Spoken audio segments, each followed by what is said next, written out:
You know what? I said that VHS Beyond was the weakest, but Dali might be the weakest, and I'm sad to say that. All right. I really like Quentin Dupieux. I like what he does. He always brings a weird, unique, surrealist, comedic bent to his movies. You never know what he's getting to bring you. His movies are consistently short, like 75 minutes, 78 minutes.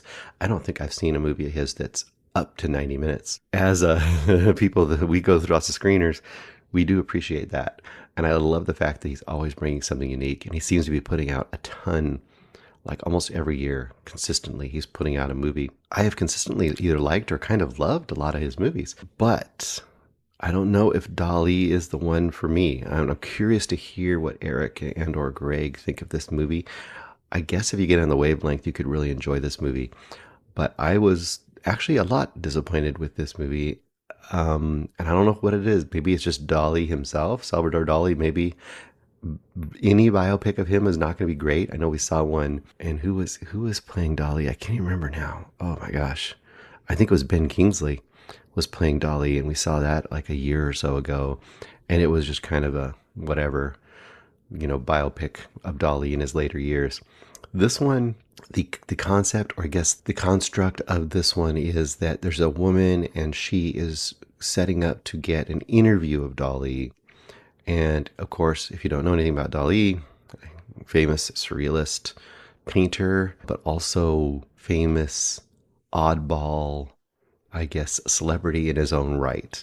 One of those people who's famous for something, but also kind of famous for being famous. And I guess, especially in his later years, 60s and 70s, he kind of became this celebrity that was known for being very odd and flamboyantly, artistic and hanging out with, rock stars and just somebody who was really high on his own supply.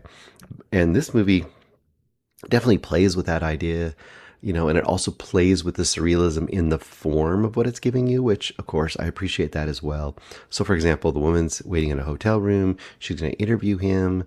It's just for I think it's for a magazine or a newspaper. I can't remember, but she's, for a print publication.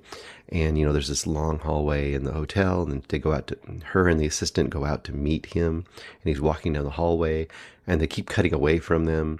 And he's walking down the hallway, and it's one of those things where the hallway walk that he's taking is absurdly longer than the actual distance of what it would have been. So in other words, if he had to walk 50 yards to get down the hallway to their room, he walks the equivalent of like 400 yards to actually get there somehow. And he, calls off the interview immediately when he finds out there won't be cameras there.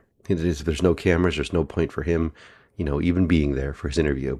And then that's kind of a shtick that's through the whole movie, is that every time they come to meet, the interview fails because she did something wrong, or, he needed a bigger camera, or the camera that he got there finally, because of his absurdity, he runs it over with his car and destroys it. So now he can't be filmed with the camera because he destroyed it, but it's her fault, that kind of thing. It also utilizes, 4 or 5 different actors to play Dali, and they don't mention it, it just happens. So throughout the movie, there'll be a different person just randomly during even the same scene playing Dali.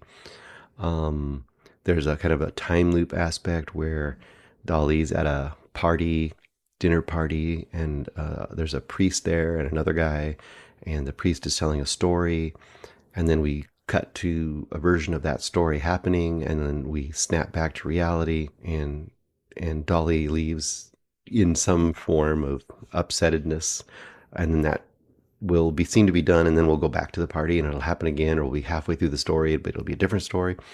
As you can see, there's a lot of playing around with time and reality because Dali plays around with time and reality. There's even some recreation of some of his artwork and in a real world setting, as if the surrealistic stuff he was painting was actually happening in the real world. There's a little bit of that. I would have almost liked more of that. That was kind of interesting, just having it. The idea that the absurd stuff he's painting isn't just made up from his mind, but that it actually is stuff he's seeing.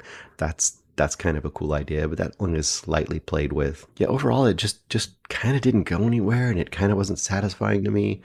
and it just really didn't grab me. It seemed like everybody was doing their best and everybody was committed to this, but I just didn't work for me. Sorry. But hey, it's short. Give it a try if it comes across the service that you want and you want to give it a go. I gotta say 2 stars. I'm sorry. I just didn't have a good time watching this. And if a 70 something minute movie isn't enough to start not boring me, I mean, then that's not a good sign. Not for me, at least. I don't know.